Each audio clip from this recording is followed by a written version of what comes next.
What about professional mentors? We've talked a little bit about that.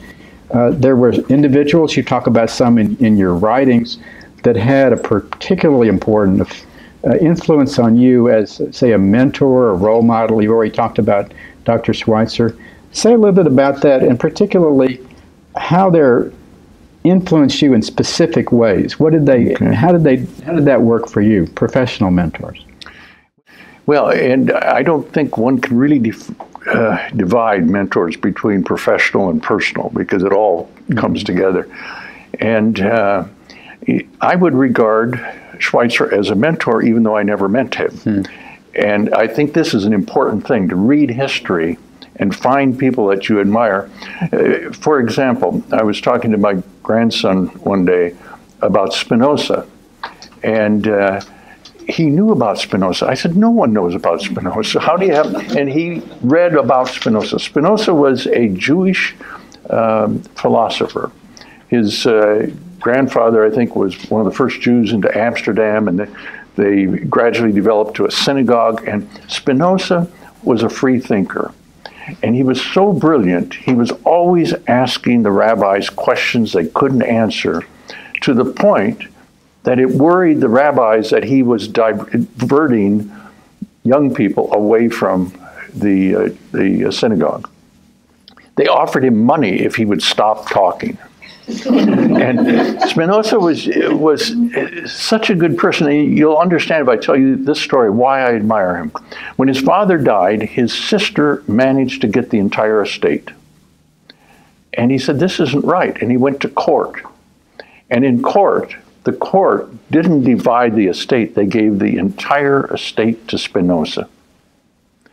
And as soon as he inherited the entire estate, he turned around and gave it to his sister. He said, you know, I never was interested in the estate. It's the principle. You can't do things like that to people. So it's that quality that you find in mentors of the past. Okay, mentors since then, I think one of the first ones was my sister started going out with a young man who was really an absolute straight arrow. He was a Eagle Scout. He went to West Point, and on their 50th wedding anniversary, we had a big gathering, and we were all asked to talk. And I talked about how we tried to mess him up before my sister could come downstairs for a date. And if we succeeded, we would have him sweaty and his hair messed up.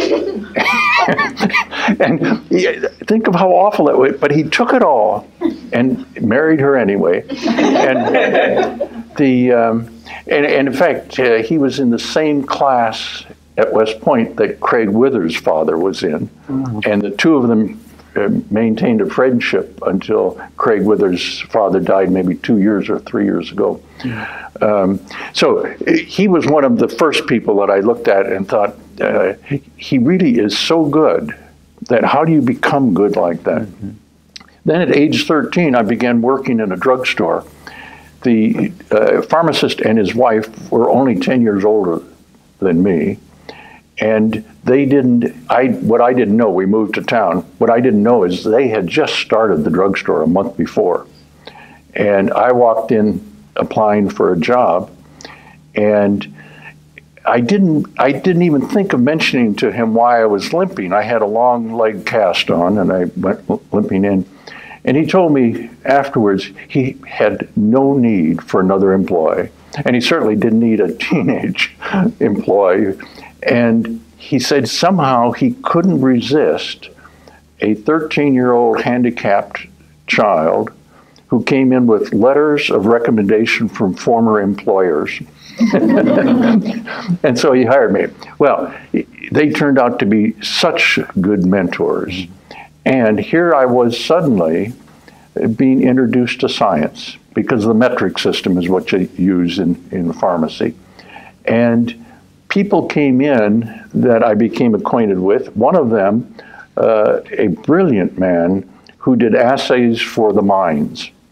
And we would get talking, and he invited me to his house at night to learn logarithms. So here I was just a kid, and I was learning logarithms. There's a whole new field, and I felt like I was in a new world as I started thinking in powers of 10.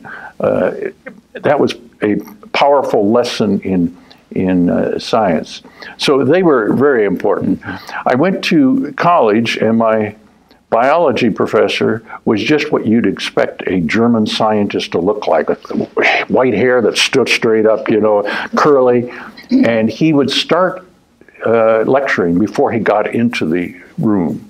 So you were listening, and he would start writing on the board with both hands simultaneously, doing phyla and families and species and genus on the board in two hands. And so I decided to go into biology because I wanted to be able to do that.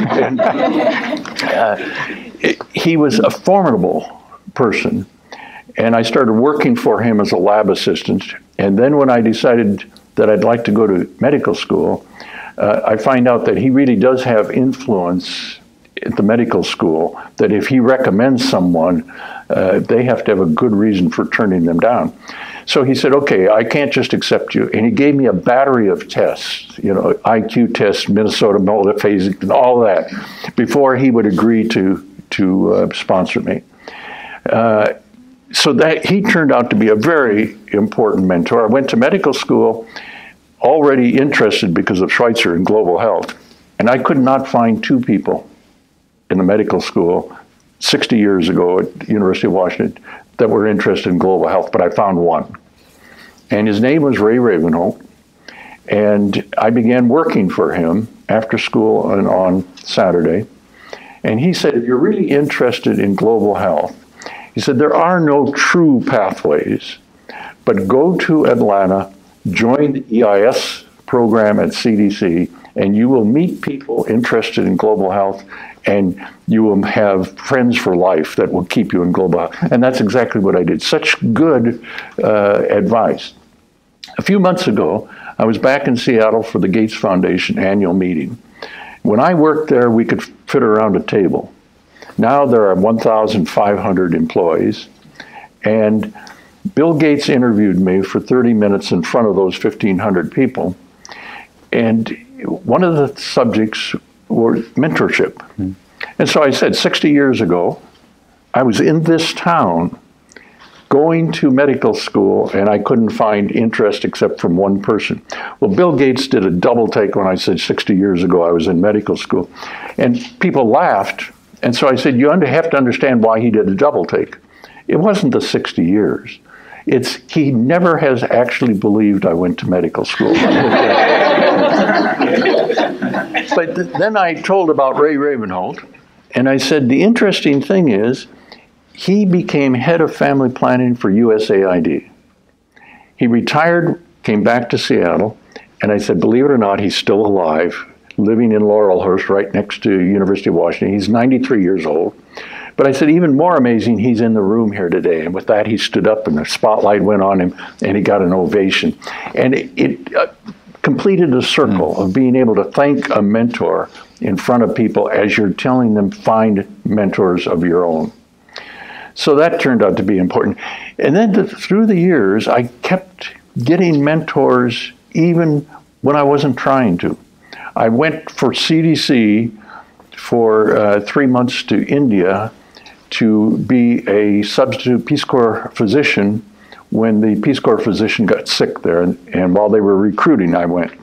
It turned out that the head of the Peace Corps, the country rep, was a man by the name of Charlie Houston, who was a cardiologist and a mountain climber. And if you ever want to read an exciting story, read about his group trying to get to the top of K2 in 1953. And they're very close to the top. When a storm breaks out, they have to stay in the tent. And one of the people develops deep vein thrombosis. Charlie's the physician of the group, but he's also the leader of the group. And when he develops deep vein thrombosis in the other leg, Charlie said, his only chance is if we get him down. And his team said, we can't go down in a storm. And he said, it's his only chance. And so he organized to go down. And as they go down, they're going down on 3 ropes. And Charlie Houston is the second person on a rope, where the top guy is Peter Schoenberg, and Charlie Houston is holding the sick person who's in a sleeping bag. And someone else on a third rope loses their footing, and they start down this slope in the storm. They run into the people in the second group and knock them off the mountain, but they tangle their ropes, and now the whole group hits Charlie Houston, knocks him out. And Peter Schoening has his ice axe, and he saves all of them. Saves all of them. I mean, it's just a miraculous story. And now they're all confused, and Charlie Houston is in no shape. He doesn't know where he is even.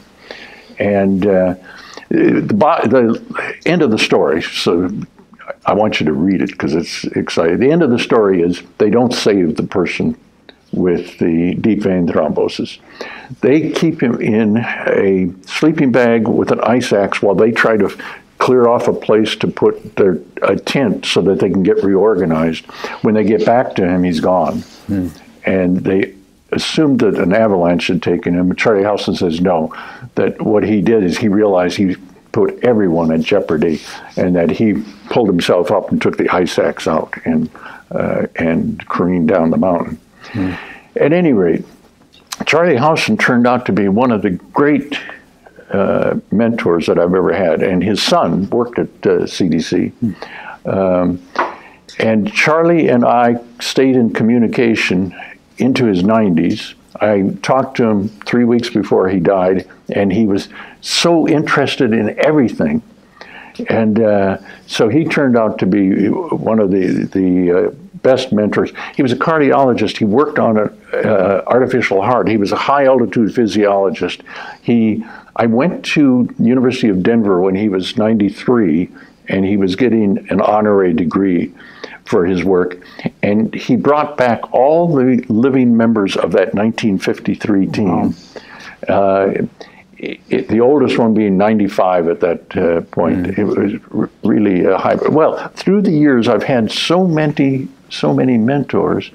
Went off to Africa, and two of them, one Yemi Ademola from Nigeria, who had been a classmate of mine, and he was so wise in everything he did. And the other one being Adetokunbo Lucas, who had been at Harvard and was now back in Nigeria, and he just he helped me out when I was in a very tough meeting where people were trying to destroy me, and he stood up, and he was so well regarded that it changed everything at that moment. Adetokunbo is now almost 90, and he and I continue to be in conversation through email. And then you find out it's not just the people who have written in the past that become your mentors. Pretty soon it's your juniors who become your mentors, and you'll be interviewing Mark. But what Mark was able to do with Congressman Dickey, I mean, I learned a lot from that, and on how to conduct yourself. And so I hope this becomes part of the interview that you have next, Mark. I look at Jim Curran, and he used to work for me. Now he's the dean at the School of Public Health, and the job he's done there, I mean, this is one classy dean, and he's been able to put all kinds of things together there. So your mentors continue, and so in my mid-80s, I'm still looking for mentors.